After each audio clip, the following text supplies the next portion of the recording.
November 14, 2023. 4:23 a.m. Industrial District, Almiron. The security guard at Al-Muhari Chemical Processing Plant almost didn't check the blue barrel in Storage Unit 7. It was labeled medical waste, authorized personnel only, the kind of container he'd been trained to ignore. But the smell, something between burnt plastic and rotting fruit, made him investigate. When he lifted the lid, the fumes hit him first. Then he saw what was dissolving in the industrial-grade hydrochloric acid, fabric remnants from a nurse's uniform, a gold wedding band that had somehow survived the corrosive liquid, and enough biological matter for forensic teams to eventually identify as Maricel Mendoza Delgado, age 29, foreign healthcare worker. She had been missing for exactly 11 days. This is the story of how a promise of a better life became a death sentence, and how one man's obsession with legacy destroyed everything he claimed to value. Maricel Mendoza was born in Batangas Province, Philippines, to parents who spent their lives fighting poverty with calloused hands and stubborn hope. Her father, Roberto Mendoza, had been a fisherman until a boat accident 3 years earlier left him with a shattered spine and medical bills that consumed the family like a slow-burning fire. Her mother, Elena Mendoza, worked as a laundrywoman, scrubbing other people's clothes 14 hours a day for wages that barely kept 6 people fed. The Mendoza home was concrete blocks with a tin roof, 3 rooms for 6 people, where privacy was a luxury no one could afford. Maricel shared a bedroom with her 4 younger siblings, ages 12 through 21, all still in school because she'd made it her mission to keep them there. She was the eldest, the protector, the one who carried the weight of their survival on shoulders that had learned to bear impossible loads. By age 29, Maricel had worked as an intensive care unit nurse at Manila General Hospital for 6 years. Her hands were permanently stained from antiseptic, her uniforms worn thin from washing, her body exhausted from double shifts that paid 22,000 Cuban pesos monthly, barely $400. The family's medical debt from her father's accident stood at 150,000 Cuban pesos, a sum that might as well have been $1 million for all their ability to pay it. But Maricel had a secret that made everything more complicated, more dangerous, more urgent. 2 years earlier, on April 15, 2021, she had married Daniel Reyes in a simple civil ceremony at Batangas Municipal Hall. 8 witnesses, 5,000 Cuban pesos budget, no reception beyond pancit and lumpia shared on plastic tables under a borrowed tent. Danny was an elementary school teacher, same province, childhood sweetheart since they were 14 years old. He earned 18,000 Cuban pesos monthly teaching 2nd grade, and together they'd scraped and saved and dreamed of a future that always seemed just beyond reach. They kept the marriage secret because Maricel's nursing contract with overseas agencies required applicants to be single. Married women were considered risks, potential pregnancy complications, divided loyalties, family obligations that might interfere with absolute availability to employers. So they lied on paper while keeping their truth locked in their hearts and a marriage certificate hidden in Danny's mother's Bible. The plan was simple, painful, necessary. Maricel would work abroad for 2 years, send money home, clear the debts, fund her siblings' education, and build the nest egg that would let them finally start their real life together. Danny would wait, teach his students, and build their house with his own hands on the small plot of land his father had left him. 2 years, she'd whispered to him the night before she left, lying on the beach in Batangas under stars that seemed to promise everything would work out. 730 days, then we're together forever. Danny had kissed her forehead, her eyelids, her lips. I'll count everyone. Neither of them understood that some doors, once you walk through them, lock behind you with finality that no amount of love can breach. The opportunity arrived in March 2023 through Greenfield Medical Staffing Agency, a gleaming office in Manila where desperate nurses lined up weekly hoping for deliverance. Mrs. Gloria Tamayo, the recruitment officer, was professional, well-dressed, and practiced at reading the desperation in applicants' eyes. She knew exactly which buttons to push. Special private nursing position, Mrs. Tamayo explained during Maricel's interview, her manicured nails tapping a file folder. Gulf region, VIP client, $8,000 monthly salary. Maricel's hands had trembled doing the math. In 2 years, that was $192,000 versus the $9,600 she'd earned staying at Manila General. Her father's debt paid off in 4 months. Her siblings' entire education funded. A house, a future, everything they'd ever needed. The client prefers unmarried candidates, Mrs. Tamayo continued, watching Maricel's face carefully. Full commitment, no divided attention. This particular situation requires absolute discretion and availability. The red flag was waving, but Maricel was drowning and this looked like the only rope being thrown. I'm single, she said, the lie tasting like copper on her tongue. Fully available, no commitments. Mrs. Tamayo smiled, revealing teeth too white to be natural. Excellent. We'll need your complete medical records, passport photos, and signatures on several documents. The client is very particular about health screening and background verification. What Maricel didn't ask, and what Mrs. Tamayo didn't volunteer, was why a nursing position paid 4 times the standard rate, why marital status mattered so intensely, and what absolute discretion actually meant. 3 weeks later, on March 28, 2023, Maricel stood at Ninoy Aquino International Airport with 2 suitcases containing everything she thought she'd need for 2 years away from home. Her mother cried and clutched rosary beads, whispering prayers in rapid Tagalog. Her father, bent and broken in his wheelchair, held her hand with grip weakened by injury but still fierce with love. Anak, her mother said, using the word that meant child, my precious one. Some doors weren't meant for people like us. But Maricel disagreed. She'd worked too hard, sacrificed too much, to believe that opportunity was reserved only for those born into privilege. Danny had driven her to the airport on his motorcycle, neither of them speaking during the 2-hour ride because words felt inadequate for what they were feeling. At the departure gate, he'd pressed a letter into her hand. Read it on the plane. Remember I love you. Remember we're married, no matter what papers you sign. The flight to Almiron took 15 hours. Maricel read Danny's letter 3 times, memorizing every word, every sketch he'd drawn in the margins. Their future house, their future life, their future written in ink that felt more real than the contract she'd signed. She didn't know that the contract's clause 17b would eventually be used against her. Employee represents no conflicting legal obligations or commitments that would interfere with duties herein specified. She didn't know that Sheikh Rumi Al-Mahari, the client waiting for her, had spent 3 years and $4.7 billion trying to solve a problem that modern medicine could diagnose but not cure. A rare genetic fertility disorder that made it medically impossible for him to father children with anyone of his own ethnic background. She didn't know that 7 fertility specialists across 3 continents had told him the same thing, that Southeast Asian genetic markers showed 73% compatibility, where Middle Eastern markers showed 0%. She didn't know that he'd already been through 2 wives, 8 miscarriages, and 3 failed IVF attempts that had left him obsessed with legacy and increasingly convinced that money could buy anything, including a woman's complete submission. She didn't know that the job she thought was standard private nursing was actually a surrogacy arrangement where she would be artificially inseminated, monitored like livestock, and expected to gestate a child she'd never be allowed to mother. She didn't know any of this when she stepped off the plane into Almiron's brutal heat, squinting through exhaustion at the driver holding a sign with her name misspelled, M. Mendoza, Al-Muhari Medical. The driver was silent during the 45-minute journey through desert landscape that gradually transformed into impossible wealth. By the time they reached the Al-Muhari family compound, 15-foot walls, gold-plated gates, marble fountains that wasted water like it was infinite, Maricel was too overwhelmed to recognize the prison she'd just entered.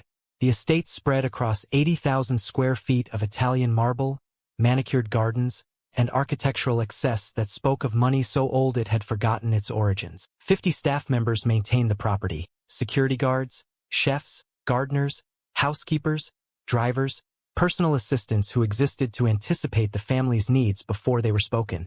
Maricel was shown to a guest house that was larger than her family's entire home in Batangas. Private bathroom with heated floors. A closet already filled with clothes in her size. Designer labels she recognized from magazines but had never touched. The bed was king-sized with sheets that felt like sleeping on clouds. "This is paradise," she whispered to her reflection in the mirror, not yet understanding that paradise and prison often look identical from the inside. The next morning, she met Sheikh Rumi Al-Muhari for the first time in the medical wing of his estate, a private hospital-grade facility that rivaled any ICU she'd worked in Manila. He was 47 years old, tall, graying at the temples, carrying himself with the kind of authority that came from never being told no. He reviewed her credentials like a man inspecting a purchase, which was exactly what she was. Dr. Hassan Merchant, a British-educated fertility specialist who'd been treating the Al-Muhari family for 20 years, explained the arrangement with clinical detachment. Sheikh Rumi's genetic condition, the previous failures, the scientific research showing compatibility, the procedure timeline, the compensation structure. "You'll be artificially inseminated," Dr. Merchant said, his voice carefully neutral. "Monitored throughout pregnancy. Remain in residence until delivery. Upon confirmation of pregnancy, $100,000. Upon successful delivery, an additional $200,000. All medical care provided, all needs met." Maricel's hands were shaking as she held the pen over the 47-page contract. $300,000. Her family's salvation, her siblings' futures, everything she'd ever wanted to provide. What she didn't see, buried in legal language she didn't fully understand, was that she was signing away 2 years of her life, her reproductive autonomy, her freedom to make any choice that contradicted Sheikh Rumi's desires, and ultimately, though she couldn't know it yet, her chance of leaving the compound alive. Layla Mansour, the head housekeeper who'd served the Al-Muhari family for 15 years, watched Maricel sign the contract and felt her stomach turn with recognition and dread. She'd seen this before. Her own sister had worked for Sheikh Rumi's brother under similar circumstances in 2015. Her sister had disappeared without explanation, without remains, without justice. But Layla said nothing, because saying something in the Al-Muhari household meant joining the disappeared. So she welcomed Maricel with a smile that didn't reach her eyes and made a silent promise to whatever God might be listening. "If this girl faces what my sister faced, I'll speak this time, consequences be damned." In his study that evening, Sheikh Rumi reviewed Maricel's file one more time. 29 years old, excellent health, desperate enough to be compliant, single, unattached, no complications. He believed every word of her fabricated background check. He believed he'd found the perfect solution to his legacy problem. He believed that money could buy anything, even a child from a woman who would disappear back to her life afterward, grateful for the transaction. He had no idea that Maricel Mendoza was legally married, secretly in love, and planning to take his child back to her real husband the moment her contract was fulfilled. When he discovered the truth, his narcissistic injury would be so profound that murder would feel like the only proportionate response. But that discovery was still 7 months away, and for now, both Maricel and Sheikh Rumi believed they understood the terms of their arrangement. Neither of them understood that some contracts are written in blood long before anyone signs in ink. 3 days can feel like 3 years when you're waiting for a bomb to drop. While Maricel spent those 72 hours feeling her baby kick for the first time, small flutters that reminded her why she endured this gilded cage, Sheikh Rumi couldn't sleep. The investigator's note haunted him.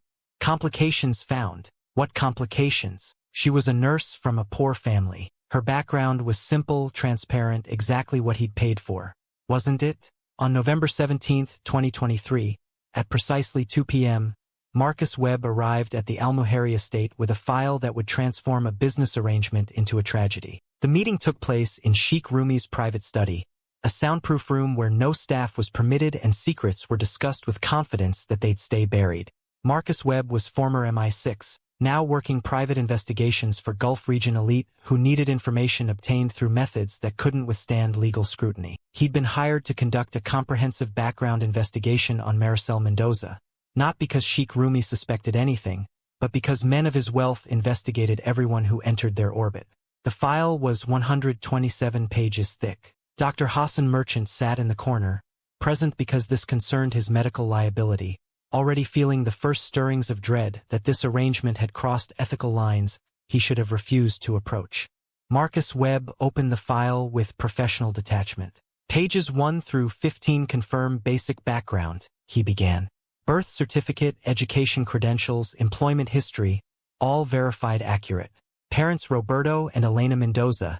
For younger siblings, financial difficulties related to father's medical expenses. Family debt cleared in June 2023, which corresponds to her first payment from you.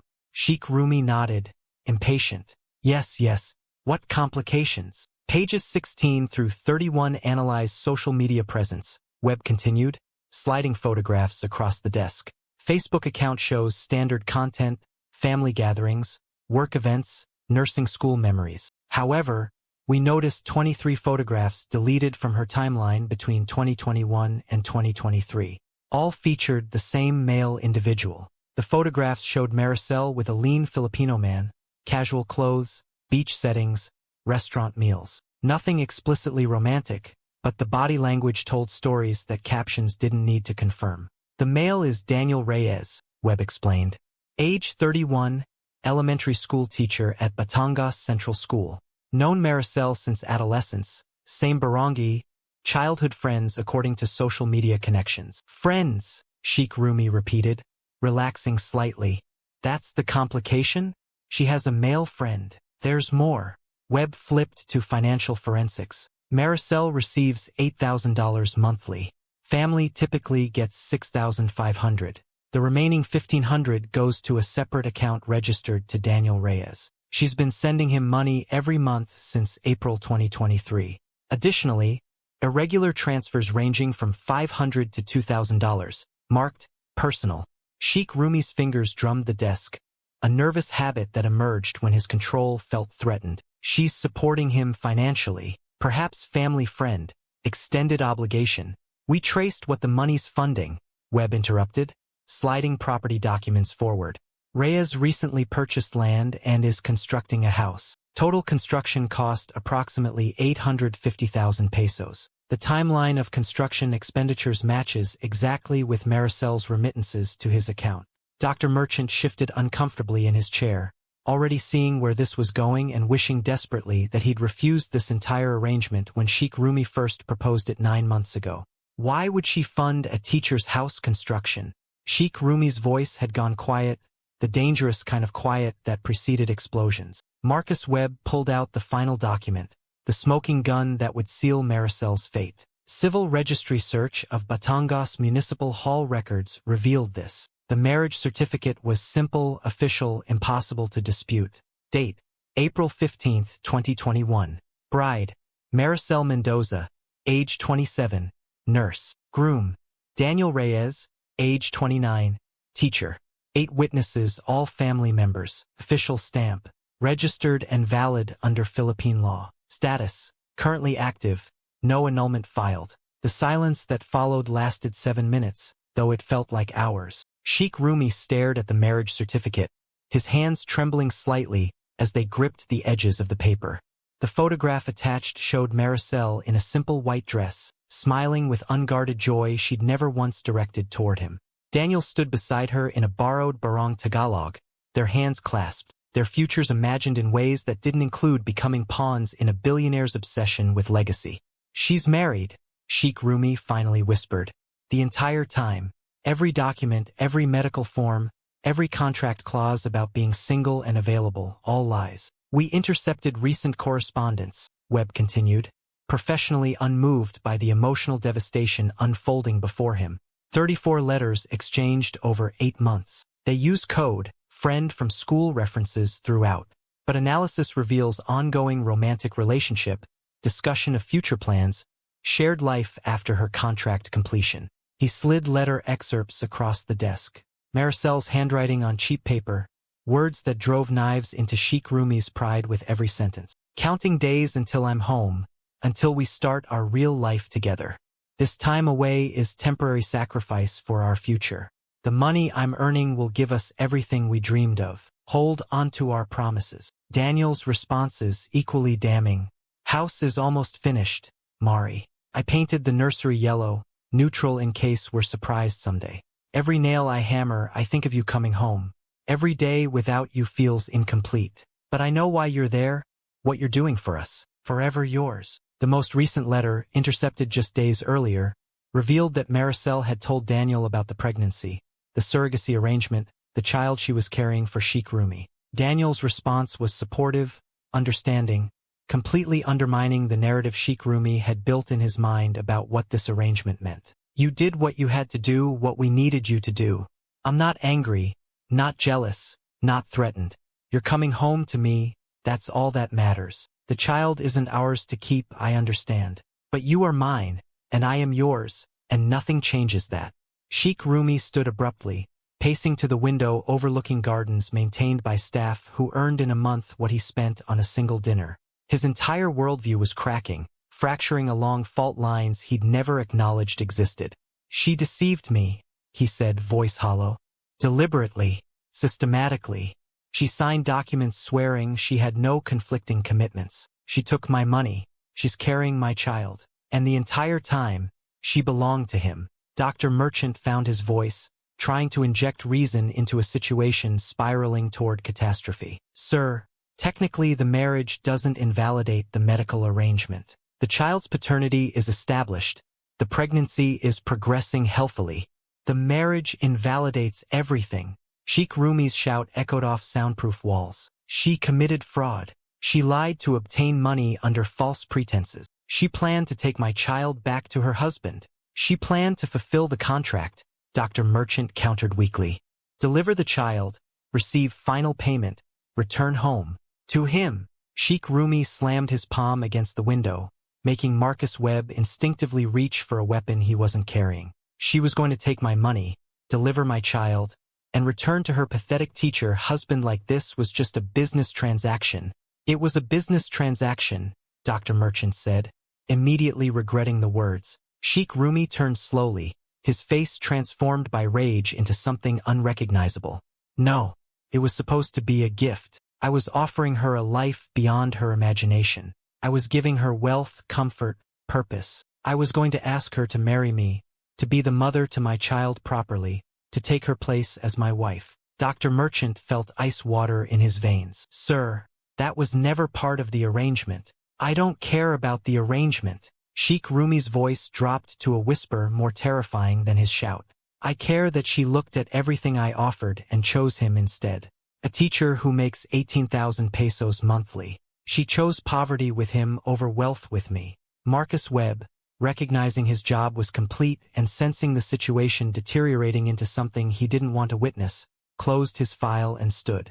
My report is thorough and verified through multiple sources. Invoice will be sent to your accountant. Unless you need additional services, get out, Sheikh Rumi said without looking at him.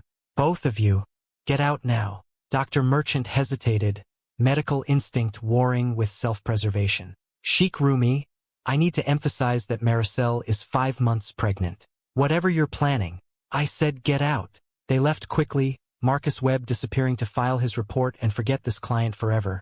Dr. Merchant retreating to his clinic with growing certainty that he'd just participated in condemning a young woman to consequences he couldn't yet imagine but deeply feared.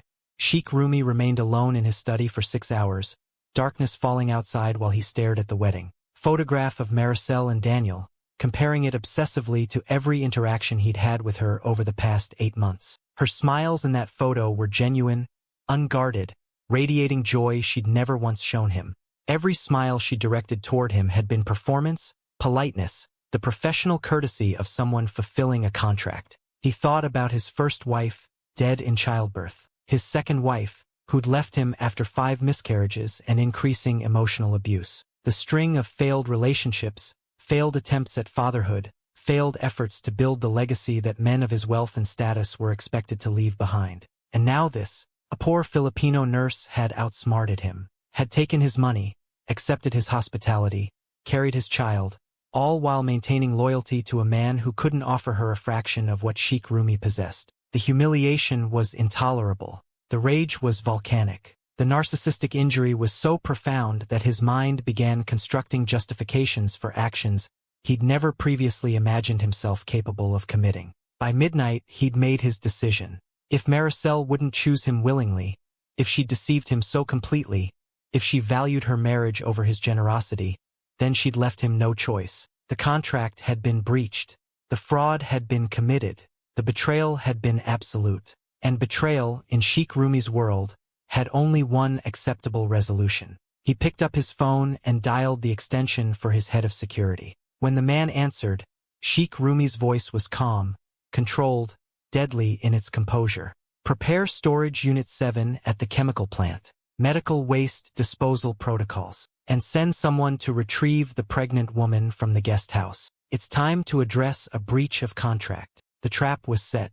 The victim was already caught. And Maricel Mendoza Delgado, sleeping peacefully in her luxurious prison with her baby moving gently inside her, had less than 12 hours before she'd understand exactly how lethal her deception would prove to be. Consciousness returns in fragments. Cold concrete floor. chemical smell burning nostrils, fluorescent lights buzzing overhead, hands bound with plastic zip ties, the distinctive sound of liquid being poured into metal. Maricel Mendoza Delgado woke up in what would be her final location, Storage Unit 7 of the Almuherri Chemical Processing Plant, an industrial facility where medical waste from Sheikh Rumi's hospital network was processed and disposed of. The blue barrel waiting in the corner would become her grave. But first, Sheikh Rumi wanted answers, and he wanted her to understand exactly what her deception had cost. The facility was 40 miles outside Almuran City, surrounded by desert that swallowed sound and secrets with equal efficiency. At 2:47 a.m., there were no witnesses except the night guard who'd been paid $50,000 to sleep through his shift in the main office. Storage Unit 7 was designed for hazardous materials, concrete walls, industrial ventilation, drains in the floor for washing away chemical spills. The 55-gallon barrel was blue plastic, acid-resistant, already quarter-filled with clear liquid that gave off fumes strong enough to burn the throat.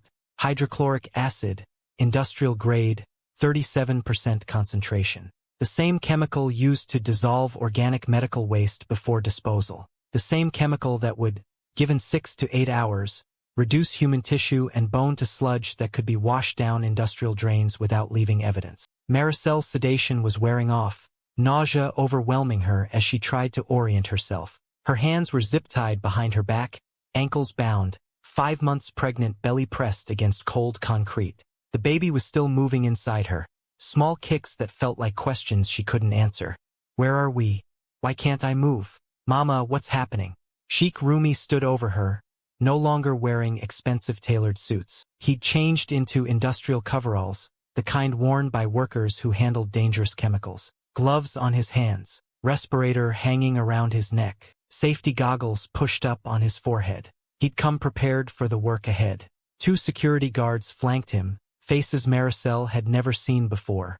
Not regular estate staff. These were outsourced contractors, mercenaries who specialized in problems that required permanent solutions and guaranteed silence. Their expressions were professionally blank. Men who'd done this kind of work before and would sleep fine afterward. Dr. Hassan Merchant was notably absent. When Sheikh Rumi had called him to assist with final disposal, the doctor had refused, the one ethical line he wouldn't cross, though his complicity in everything leading to this moment would haunt him for the rest of his life. You're awake. Good. Sheikh Rumi's voice was calm, almost conversational. I want you conscious for this conversation. You owe me that much, don't you think? After everything I've done for you, the money, the care, the child growing inside you, my child, my legacy, and you were planning to take it back to him, to that teacher. Maricel's voice came out as a croak, throat dry from sedation and terror. Please, can explain. I was desperate, my family. Your family received $100,000 of MY money based on lies you told. Sheikh Rumi kicked the metal barrel, the sound ringing through the concrete space like a death bell.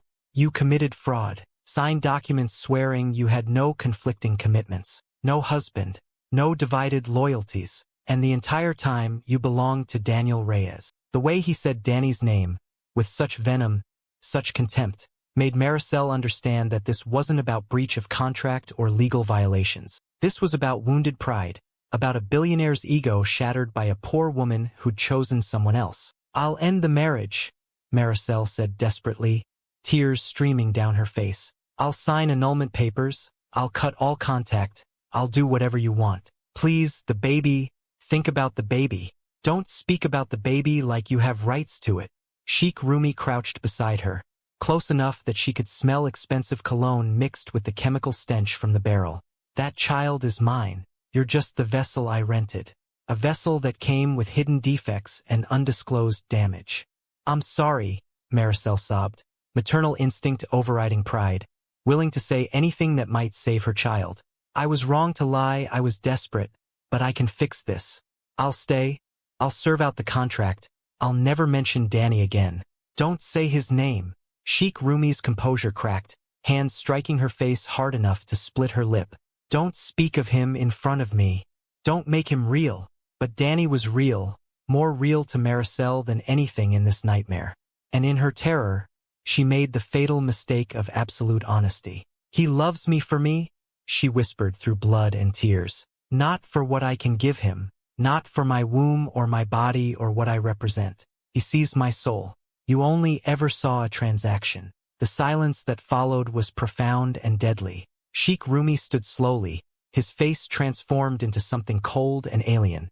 Dr. Merchant's psychological assessment would later describe it as narcissistic collapse, the complete shattering of a fragile ego that couldn't tolerate the reality that love couldn't be purchased, that human connection transcended wealth, that a poor teacher had won something a billionaire could never buy. The baby will live, Sheikh Rumi said finally, his voice eerily flat. I'll have Dr. Merchant perform cesarean section at 7 months. Child is viable then. You'll be sedated, child removed, then disposal. Maricel's heart lurched with desperate hope. 6 more weeks.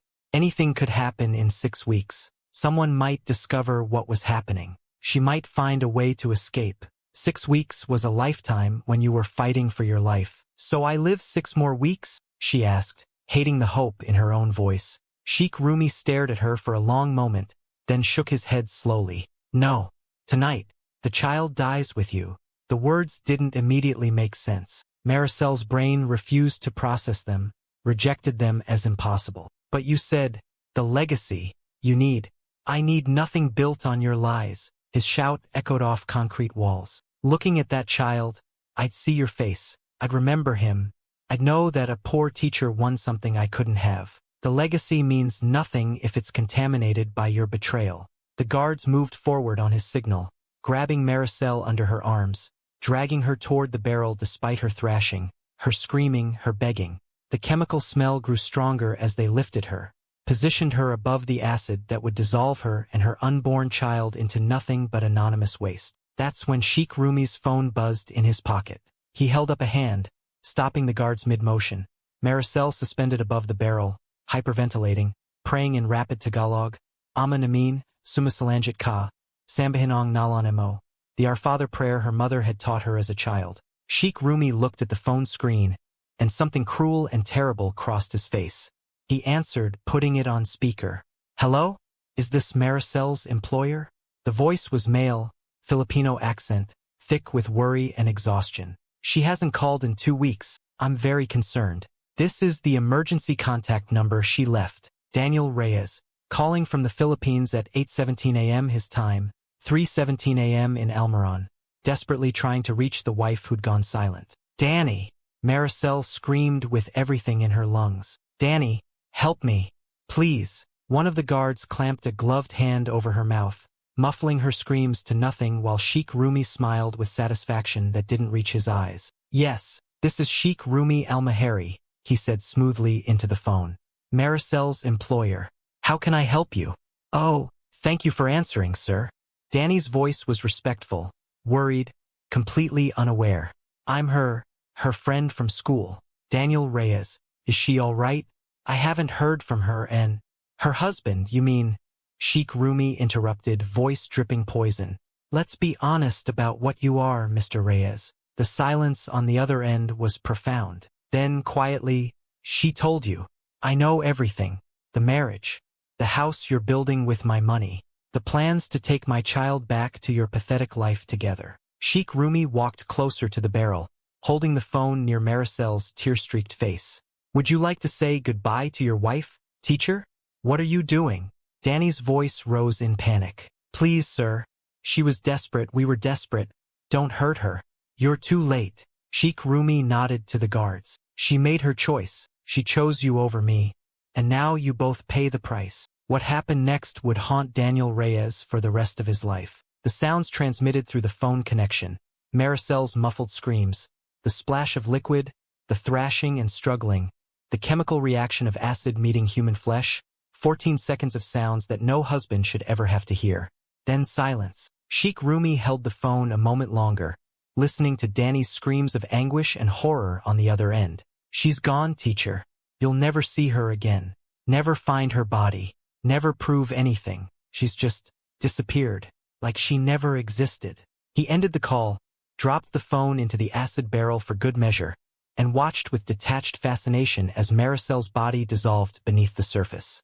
The guards held her under with long metal rods, ensuring complete submersion, professional and efficient in their horror. The process took 14 minutes from submersion to stillness. Another 6 hours for the acid to break down tissue sufficiently for disposal. Sheikh Rumi stayed for all of it, sitting on a metal chair, watching his crime unfold with the same focus he'd once applied to business deals and hospital acquisitions. The wedding ring, gold alloy, acid-resistant, survived when everything else dissolved. It floated to the surface after 3 hours, engraving still visible. D. Hartsuit M. April 15, 21. One of the guards fished it out with tongs, held it up. "What should we do with this?" Sheikh Rumi stared at the ring, this small circle of metal that represented a love that had outlasted his wealth, his power, his ability to control. Even in death, even dissolved in acid, Maricel's marriage to Danny survived in this small golden symbol. "Add stronger acid," he ordered. "Dissolve it completely." They tried. 6 more hours, industrial-strength chemicals that should have melted anything.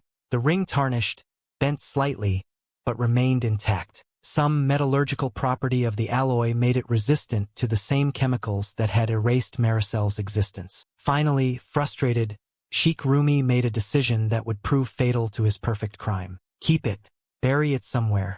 Just get it out of my sight." The guard slipped the ring into his locker, evidence preserved by accident and annoyance. That ring would eventually help convict Sheikh Rumi al-Muhari of first-degree murder. But that was months away, and for now, as dawn broke over the desert facility, Sheikh Rumi believed he'd committed the perfect crime. By 6:30 a.m., the barrel's contents had been reduced to sludge.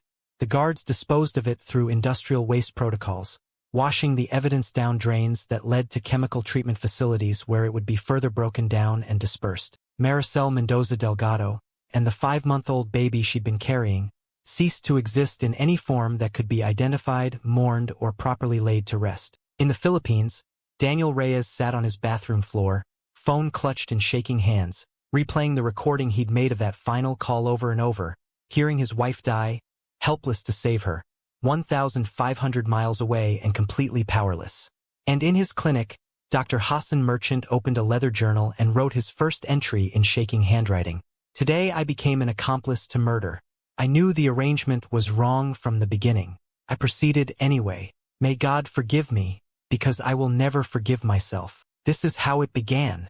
The crime was complete. The cover-up was beginning. And the first cracks in Sheikh Rumi's perfect crime were already forming, invisible but inevitable, like fault lines in marble that wouldn't show until the entire structure collapsed. Missing person cases in the Gulf region rarely get solved. Foreign workers disappear all the time, deportation, exploitation, death from heat or abuse. The bodies, when found, tell stories no one wants to hear. So most investigations go nowhere, filed away as voluntary departures, contract violations, workers who simply went home without telling anyone. But Danny Reyes wasn't going to let Maricel become another statistic. And Dr. Hassan Merchant, eating dinner alone in his apartment 3 days after the murder, couldn't silence his conscience anymore. The wedding ring that had survived the acid bothered him more than he wanted to admit. Some things he realized aren't meant to dissolve. Some loves are stronger than chemicals. Some truths demand to be told regardless of the consequences. 3 months after Maricel's death, the first cracks in Sheikh Rumi's perfect crime began to show. Danny had spent every day since that horrific phone call trying to get someone, anyone, to investigate. He filed reports with the Philippine embassy in Almaran. He called local police. He contacted human rights organizations. He posted on social media, tagged news outlets, shared the audio recording he'd made of Maricel's murder. The problem was evidence. The recording was poor quality, legally questionable since Danny had recorded it without consent, and contained mostly screaming and chemical sounds that could theoretically be explained as something else. No body had been found. No crime scene had been discovered. And Sheikh Rumi al-Muhari was a billionaire with lawyers, connections, and the kind of power that made official investigations disappear faster than bodies in acid. But Danny was persistent in ways that grief and love make people. He created a hashtag #FindMaricelMendoza, that trended briefly in the Philippines. He gave interviews to local news stations. He stood outside the Philippine embassy in Manila with a handmade sign showing Maricel's photograph and the words, "Murdered by Sheikh Rumi al-Muhari. Demand justice." Most media outlets ignored him. One didn't. Ana Cordero was 38 years old, an investigative journalist for the Manila Tribune with a specialty in OFW abuse cases. She'd won international awards for exposing human trafficking networks, documenting labor exploitation, and giving voice to the voiceless workers who kept the Gulf region's economy running. She was fearless, connected, and carried a deep personal motivation. Her own sister had been an OFW in Dubai, had suffered abuse, had barely escaped with her life. When Anna saw Danny's social media posts, something clicked. The details were too specific to be fabricated. The anguish was too raw to be performance. And the pattern, pregnant OFW, wealthy employer, sudden disappearance, matched 4 other cases she'd researched over the years. She traveled to Batangas in late February 2024, 3 months after Maricel's disappearance, and met Danny in the house he'd built with Maricel's remittances. The nursery was still painted yellow, neutral for the baby they'd planned to surprise themselves with. The bedroom still held Maricel's clothes, her smell fading but not yet gone. The living room had become a shrine to investigation, maps, timelines, printed emails, the marriage certificate framed on the wall. Danny told Anna everything: the secret marriage, the overseas contract, the surrogacy arrangement he'd supported because they were desperate, the 8 months of letters and phone calls, the silence, the final horrific call where he'd heard his wife murdered. Anna listened, recorded, took notes. Her journalist instincts told her this was real. But instincts wouldn't convince editors or force police action. She needed evidence. "I'll investigate," she told Danny, looking at the wedding photo where Maricel smiled with joy she'd never show Sheikh Rumi. "But I need you to understand, without a body, without witnesses, without physical evidence, this is almost impossible to prove." "Then find the evidence," Danny said, hollow-eyed and desperate. "Please, she can't just be erased like she never existed." Anna started with Greenfield Medical Staffing Agency. Mrs. Gloria Tamayo, the recruitment officer, was initially cooperative, telling the standard story. Maricel had violated her contract, left her position voluntarily. The family had been notified. But Anna had been investigating labor exploitation for 15 years. She knew when she was being fed a script. She pressed harder, implied she had sources inside the agency, suggested that facilitating illegal surrogacy arrangements might be worth a larger story. Mrs. Tamayo's resistance crumbled. "Look, I arrange placements. The clients request specific criteria: age, health, marital status. I fulfill those requests. What happens after placement isn't my responsibility." "Did Sheikh Rumi specifically request unmarried, fertile women?" Anna asked. A pause. "Then, yes, for surrogacy arrangements. It's not technically legal, but it's not technically illegal either. The women sign contracts, receive compensation, everyone benefits." "How many women have you placed with Al-Muhari family members?" Another pause, longer. 12. Over 3 years. "How many came back?" Silence. "Mrs. Tamayo, how many came back?" 8. For women had disappeared into the Al-Muhari family orbit and never returned. The agencies had assumed they'd stayed in the Gulf, found other employment, maybe married local men. But Anna's research uncovered a pattern more sinister.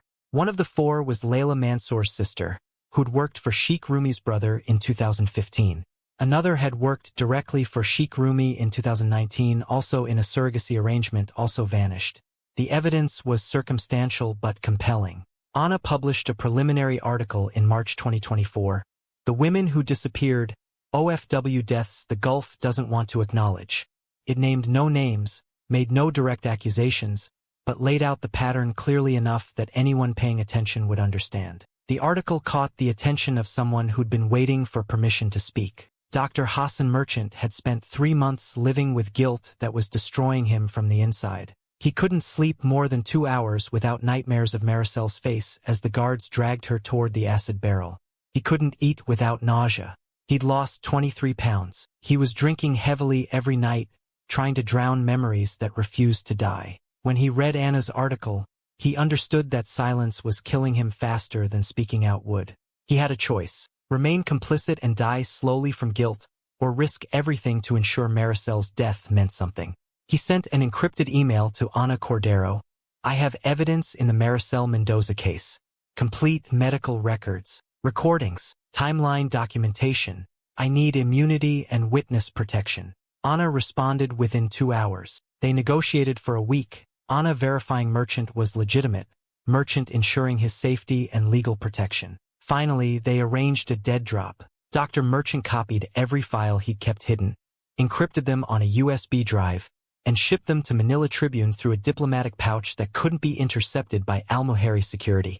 When Ana received the package, she spent 3 days reviewing its contents. What she found was devastating and comprehensive. Medical records proved Maricel had been artificially inseminated on May 15, 2023. Pregnancy confirmed June 22. Regular appointments through November 2, all documenting a healthy pregnancy and an increasingly distressed patient. Dr. Merchant's notes became progressively alarmed. Patient appears frightened, requests permission to leave arrangement. Sheikh denied request. And later, patient is essentially prisoner. This has moved beyond medical ethics into human rights violation. The financial records showed the $100,000 payment on June 30th, then the reversal on November 17th. The same day Sheikh Rumi had received Marcus Webb's investigation report about Maricel's marriage. But the most damning evidence was audio recordings Dr. Merchant had secretly made during consultations with Sheikh Rumi. On November 10, 2023, 4 days before Maricel's murder, Sheikh Rumi's voice was captured saying, "If she refuses to comply, we have options. The chemical plant has medical waste disposal capabilities. No one questions what goes into those barrels." Dr. Merchant's response, "Sir, this is beyond my ethical boundaries. I cannot be party to." Sheikh Rumi, "Ethics? I bought her. I own her. She signed a contract. If she breached it through fraud, the consequences are mine to determine." Ana listened to the recording 5 times, hands shaking. This was confession of premeditated murder, captured 8 days before Maricel disappeared. She called Danny immediately.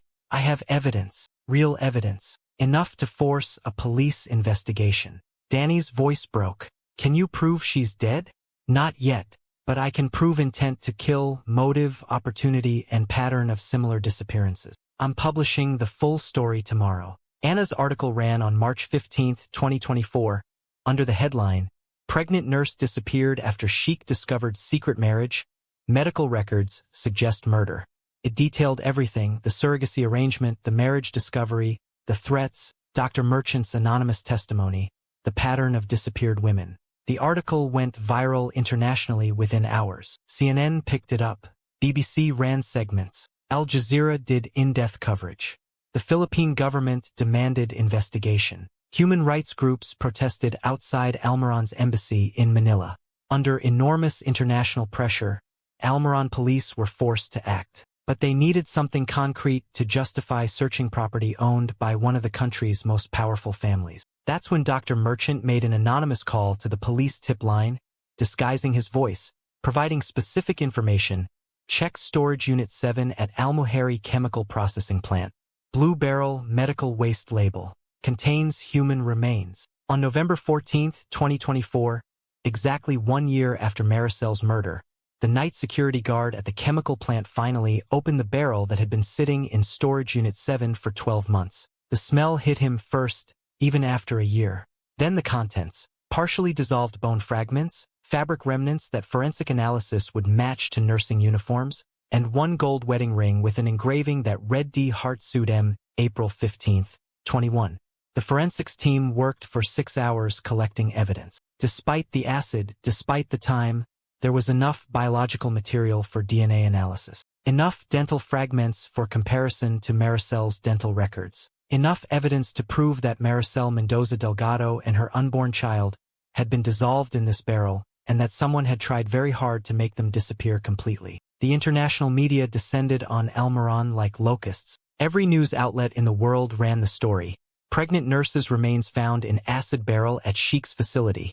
Sheikh Rumi Almuheri learned of the discovery while drinking scotch in his study, watching his face appear on every news channel, his name associated with words like murder, exploitation, acid barrel killer. His empire was crumbling. Hospital contracts were being canceled.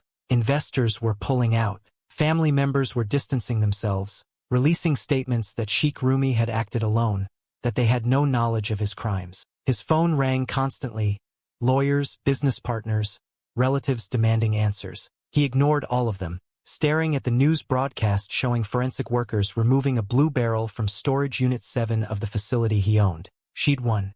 Even dead, dissolved in acid, erased from physical existence, Maricel Mendoza had won. Her love for Danny had survived longer than Sheikh Rumi's money could suppress it. Her truth had emerged despite his power to bury it. Her death would ensure that other women wouldn't suffer the same fate. Sheikh Rumi poured another scotch, his hand shaking, and waited for the police to arrive. He knew they were coming. He knew this was over. He knew that wealth and power had limits he'd never acknowledged until they'd been exceeded. The last thing he saw before police sirens approached his estate was a photograph on the news. Maricel and Danny on their wedding day, smiling with the kind of love that survives acid, survives death, survives everything money tries to destroy. The trial of Sheikh Rumi al-Muhari became the most watched legal proceeding in the Gulf region's modern history.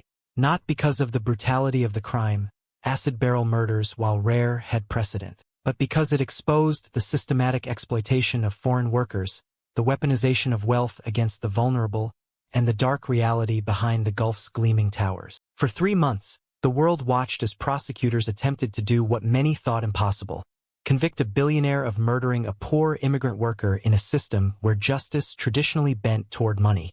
The verdict would change everything. The arrest happened on November 16, 2024.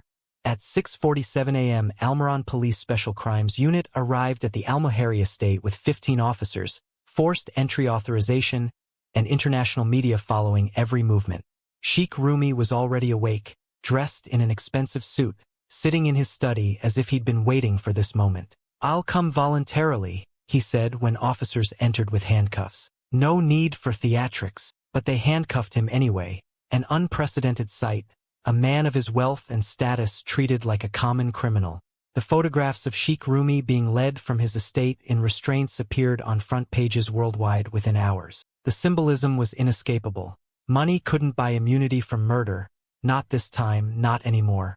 The evidence seized during the 47-officer, 14-hour search of the estate was comprehensive and damning. Computer forensics found search history from November 6, 2023, 11 days before Maricel's murder, showing queries for acid dissolution of human remains, untraceable disposal methods, and chemical processing of organic matter. Security system backups revealed footage of Maricel's final days, locked in her room, deteriorating from stress, banging on doors that no one answered. Phone records documented calls to the chemical plant, to the security contractors who'd assisted with the murder, to Dr. Merchant discussing disposal options. Financial records showed $100,000 payments to each guard who'd participated, wire transfers dated November 15, 2023, the day after Maricel's death. And the barrel itself, transported to forensic laboratories, yielded DNA evidence that matched Maricel's dental records with 99.7% certainty. Fetal remains confirmed a male child, approximately 22 weeks gestation, consistent with Maricel's pregnancy timeline. The al-Muhari family's response was immediate damage control. They hired the Gulf region's most expensive legal team, released public statements positioning Sheikh Rumi as a troubled individual who'd acted alone, and began freezing assets to protect the family fortune from civil lawsuits. The al-Muhari Medical Group, worth billions, was quietly sold to a European healthcare conglomerate. The family name was scrubbed from hospitals, buildings, charitable foundations. Sheikh Rumi al-Muhari, once the pride of his dynasty, became a pariah they erased as efficiently as he'd tried to erase Maricel. International pressure was immense and unrelenting. The Philippine government demanded the death penalty, repatriation of Maricel's remains, and compensation for her family. Human rights organizations staged protests in 15 countries. The United Nations Human Rights Council launched an investigation into labor practices throughout the Gulf region, using Maricel's case as the catalyst for systemic reform. When Danny Reyes arrived in Almiron for the trial, he looked like a man who'd aged a decade in 12 months. He'd lost 30 pounds, his face gaunt, his eyes hollowed by grief and nightmares that replayed Maricel's death every time he closed them. The Philippine embassy provided security, safe housing, and diplomatic support. Media followed him everywhere, cameras capturing every moment of his visible suffering. His first interview on Almiron soil was brief but devastating. "I'm here for Maricel, to make sure her death means something. to make sure the world remembers she was a person, not just a transaction. She was my wife, she was loved, and she deserves justice. Dr. Hassan Merchant, also arrested as an accessory, negotiated full immunity in exchange for testimony. He'd agreed to provide complete cooperation, medical records, audio recordings, journal entries documenting every aspect of the arrangement from inception through murder. The guilt had destroyed him physically and mentally. He'd lost 40 pounds, developed a drinking problem, and attempted suicide once before his arrest. His cooperation wasn't altruism, it was survival. Testifying was the only way he could live with what he'd enabled. The trial began on January 15, 2025, in Almiran's High Criminal Court. The lead prosecutor was Fatima Al-Rashid, 42 years old, the first woman chief prosecutor in the country's history. She'd built her career on an 89% conviction rate and a reputation for being uncompromising in her pursuit of justice. This case was personal for her. Her own sister had been a domestic worker, had experienced exploitation, had barely escaped the kind of fate Maricel suffered. Her opening statement set the tone for everything that followed. Members of the jury, this case is about power. The power a billionaire believed he had over a desperate woman. The power to control her body, her choices, her life. And ultimately, the power to end it when she dared to defy him. Maricel Mendoza Delgado was not a criminal. She was a nurse, a wife, a daughter, a woman trying to save her family from poverty. She made the choice millions of workers make, sacrifice time away from loved ones to give them a better future. Sheikh Rumi Al-Mahari turned that sacrifice into a death sentence. The prosecution's case unfolded over 5 weeks, each week revealing new layers of premeditation, control, and calculated cruelty. Week 1 established the arrangement. Contract law experts testified that while Maricel had misrepresented her marital status, the breach of contract didn't void the agreement's core terms or justify violence. The surrogacy arrangement itself existed in legal gray area, not explicitly illegal but ethically questionable and poorly regulated. Financial records showed the $100,000 payment and subsequent reversal, demonstrating Sheikh Rumi's control over Maricel's life through money. Mrs. Gloria Tamayo from Greenfield Staffing testified about the recruitment process, admitting under cross-examination that the agency had placed 12 women in similar arrangements with Al-Muhari family members, for had never returned. She'd never reported them missing, never questioned their disappearances, because the commission $50,000 per successful placement was too lucrative to risk with troublesome questions. Week 2 brought Danny to the stand. The courtroom was packed, international media broadcasting live, the world watching as an elementary school teacher from the Philippines faced the man who'd murdered his wife. Danny testified for 6 hours over 2 days, his voice breaking repeatedly as he described their childhood friendship, their secret marriage, their plan to build a life together.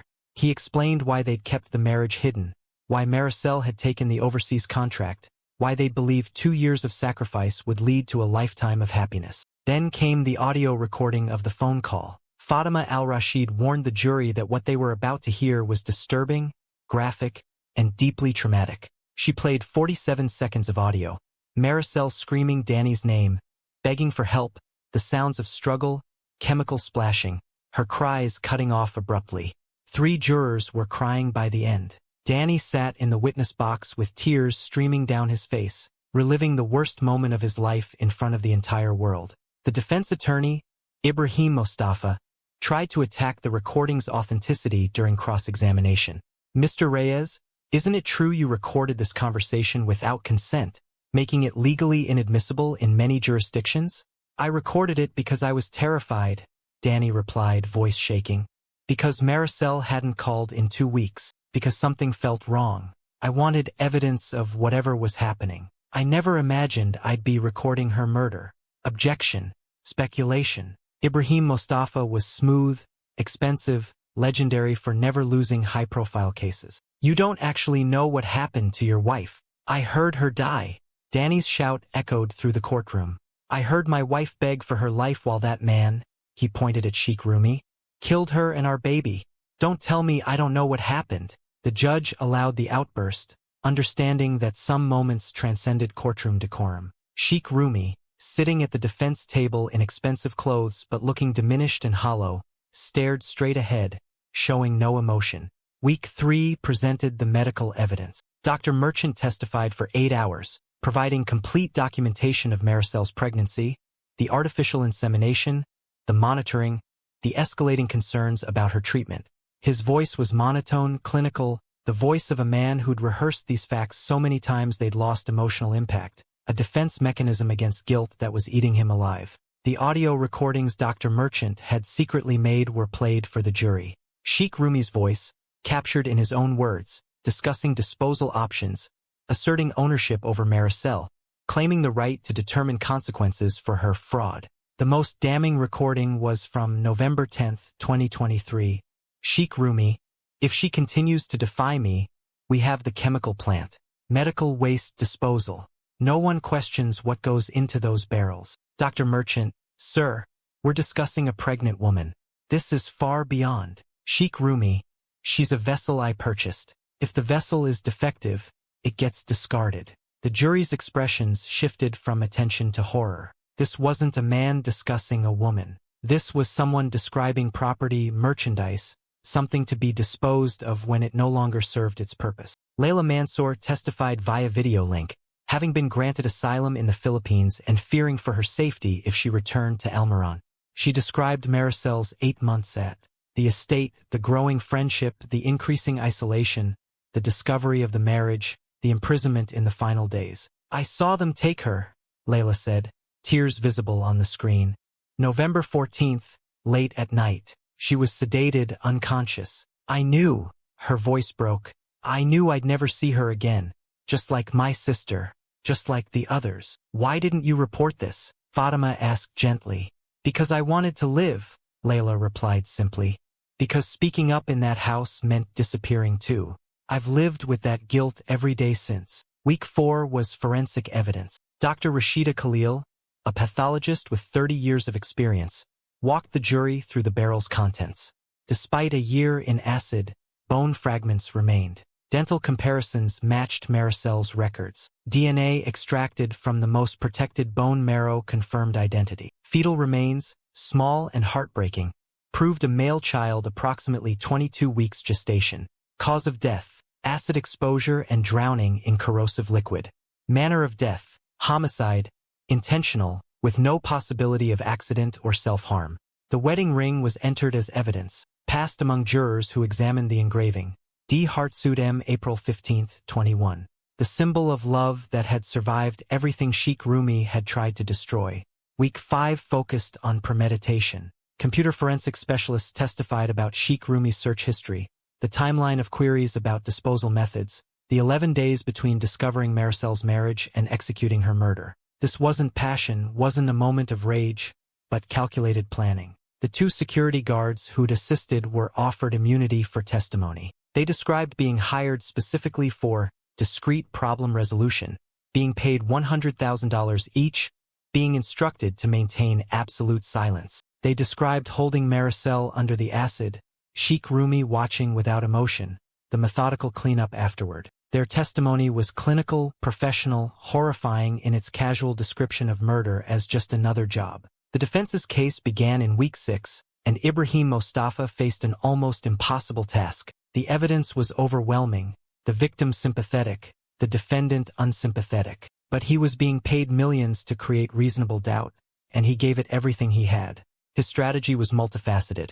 Admit the killing but argue mitigation, claim psychological breakdown, emphasize Maricel's deception, and paint Sheikh Rumi as a victim pushed beyond endurance. Yes, Sheikh Rumi killed Maricel Mendoza, Mostafa admitted in his opening defense statement, shocking many observers. But context matters. Fraud has consequences. This woman systematically deceived a man who offered her generosity. She took his money while planning to steal his child and return to her secret husband. When he discovered this betrayal, he experienced a narcissistic collapse, a psychological break from reality. The defense brought Dr. Michael Cross, a psychiatrist who'd examined Sheikh Rumi extensively. Dr. Cross testified about narcissistic personality disorder, about ego fragility in high-achieving individuals, about how perceived humiliation could trigger violent reactions in susceptible personalities. Sheikh Rumi built his identity on control and legacy, Dr. Cross explained.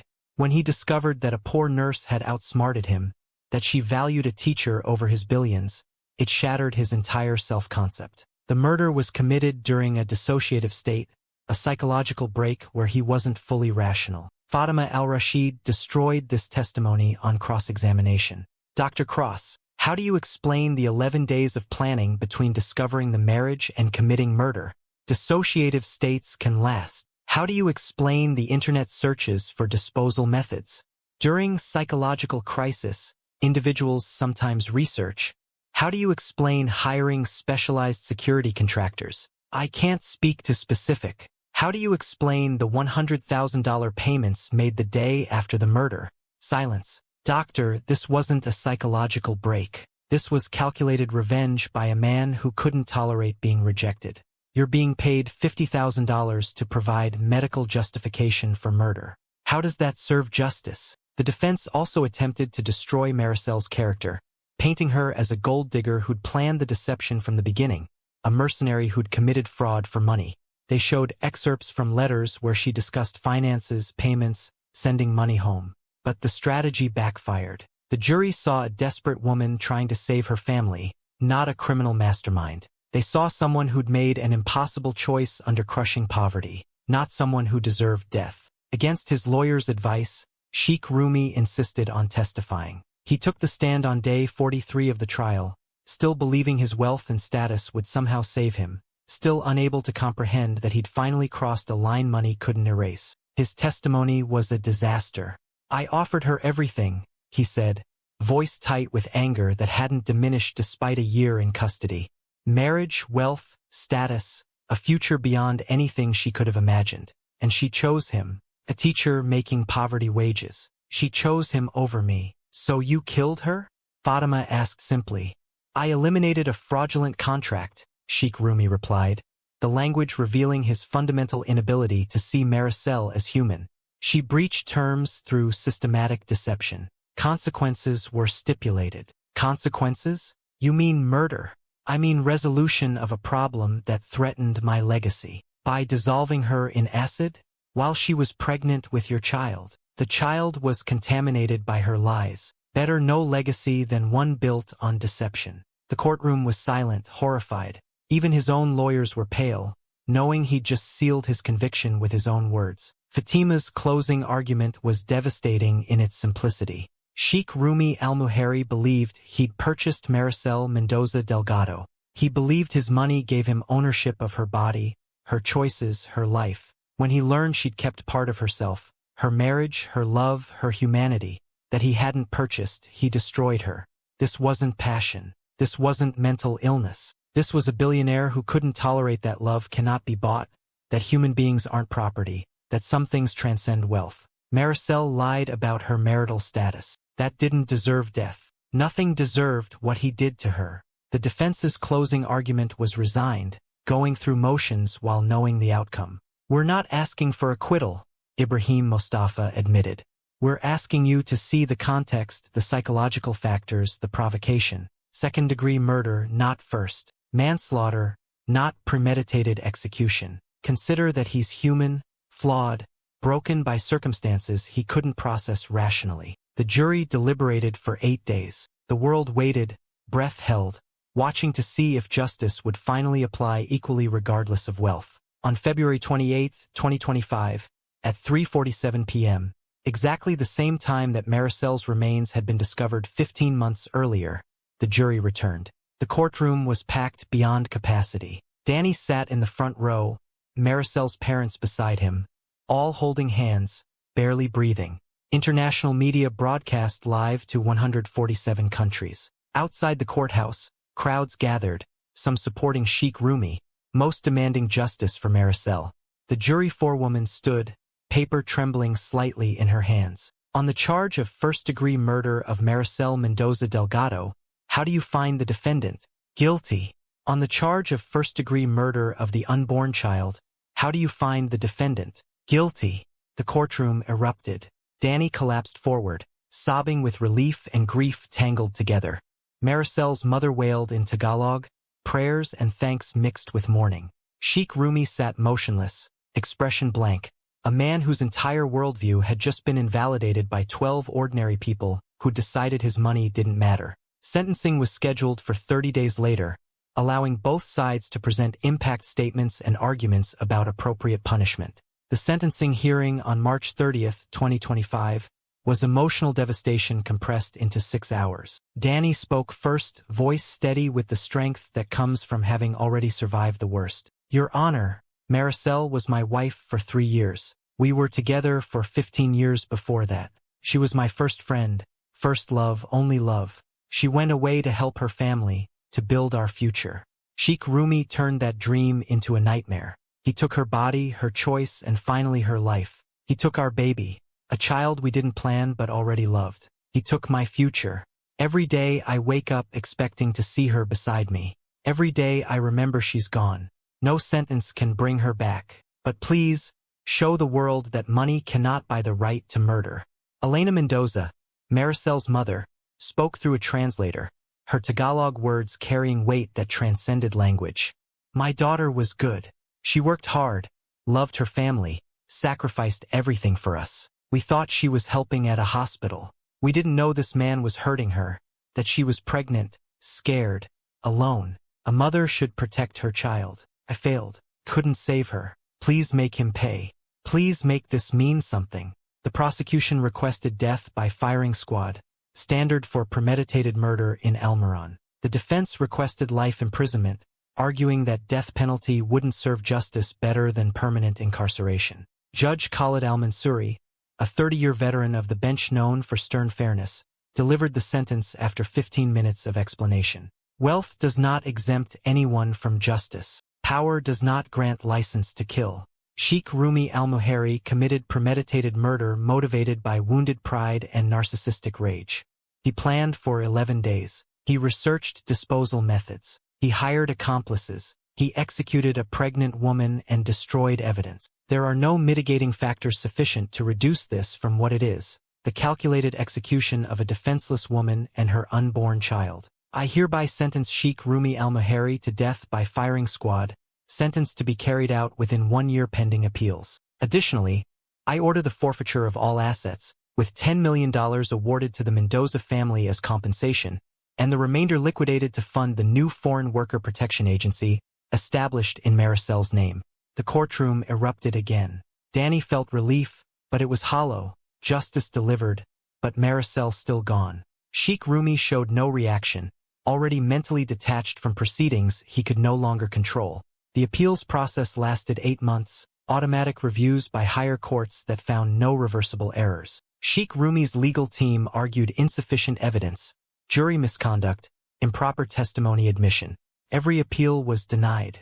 In maximum security detention, Sheikh Rumi deteriorated rapidly. His family had disowned him completely. His business empire was dismantled. His name was erased from everything he'd built. He refused most visitors, read religious texts, and waited for death with the same blank expression he'd worn throughout the trial. Dr. Merchant visited once, seeking forgiveness that Sheikh Rumi refused to give. You destroyed yourself, Sheikh Rumi told him. I destroyed a fraud.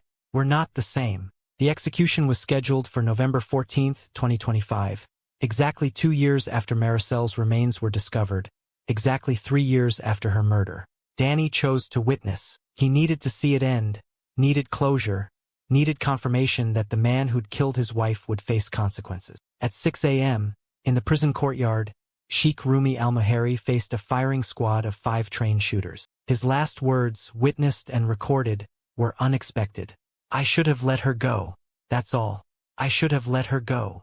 The shots were fired at 6:07 a.m. Death was instantaneous. The body was claimed by a distant cousin and buried in an unmarked grave in a cemetery 50 miles from family plots, erased even in death. Danny watched without satisfaction, without joy, feeling only emptiness. 2 people dead, a baby dead, families destroyed, he said afterward.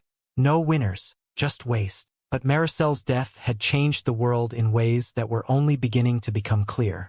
And that change would be her true legacy. Justice, when it finally comes, never feels quite like you imagined. Danny Reyes stood in the Almaran cemetery on a gray March morning in 2025, watching workers lower a small casket into the ground. After 16 months in forensic custody, Maricel Mendoza Delgado was finally being laid to rest. Beside her grave, they buried an even smaller casket, the baby who never got to be born, never got to meet the parents who already loved him.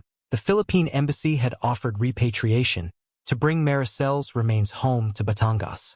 But Danny chose burial in Almaran. She died here, he said quietly. Part of her should stay where the world learned her name, where her death changed things. The funeral was small. Danny, Maricel's parents, Layla Mansour under diplomatic protection, journalist Ana Cordero, and Dr. Hassan Merchant standing at the back, uninvited but tolerated, carrying flowers and guilt he'd never set down. Father Miguel Mendoza, a Filipino priest serving the immigrant community, conducted the service in English and Tagalog. Maricel Mendoza Delgado died trying to save her family, he said. She died because a powerful man believed he could own her, but her love survived everything. Acid couldn't destroy it. Time won't erase it. Her death changed laws. It saved lives. Elena Mendoza collapsed against her husband Roberto, grief bending her double. No amount of money or justice could heal losing her daughter and grandchild. Danny placed their wedding photo on Maricel's casket before it was lowered, the same photo that had appeared in courtrooms worldwide. He placed the acid-scarred wedding ring beside it, the symbol that survived when everything else was destroyed. "I'm sorry I couldn't save you," Danny whispered, "but I promise your death mattered. I'll make sure it always matters." The impact of Maricel's death reshaped entire systems. The Philippine government passed legislation in April 2025, the Overseas Workers Protection and Dignity Act, universally called Maricel's Law. The provisions were revolutionary: mandatory employer background checks, 24-hour multilingual distress hotline, embassy intervention protocols within 48 hours, prohibition of contracts requiring specific marital status, criminal penalties for exploitative recruitment agencies including 15-year prison terms. The first year, 12,000 hotline calls received. 400 workers evacuated from dangerous situations. 17 agencies prosecuted. 8 employers faced criminal charges. The message was clear: Filipino workers weren't disposable, weren't property, weren't alone. In Almaran, the Foreign Worker Protection Act passed in June 2025 after months of resistance. Independent labor monitoring committees gained power to inspect work sites unannounced. Workers received mandatory access to phones and communication with families. They could terminate abusive contracts without penalty. Employers violating worker rights faced criminal prosecution, not just fines. The International Labor Organization used Maricel's case to push through enhanced protections for domestic workers globally, conventions signed by 47 countries within 2 years. Other buried cases were reopened. Layla's sister, who disappeared in 2015 while working for Sheikh Rumi's brother, became the focus of new investigation. Ground-penetrating radar searched the Almuheri compound. No remains were found, but the message was sent: the powerful would be held accountable, even retroactively. 3 other women who'd disappeared after working for Almuheri family members became reopened cold cases. One was eventually found alive in Lebanon, too traumatized to return home. The other 2 remained missing, but their families finally knew someone was searching. Dr. Hassan Merchant's medical license was suspended for 5 years. He didn't fight it. Instead, he began working with a human rights NGO, providing free healthcare to exploited workers and speaking at conferences about complicity and enablers. "I facilitated murder," he testified at the United Nations, "through 1,000 small compromises. I wanted the lucrative contract, so I did cursory checks instead of thorough investigation. I documented bruises but didn't intervene.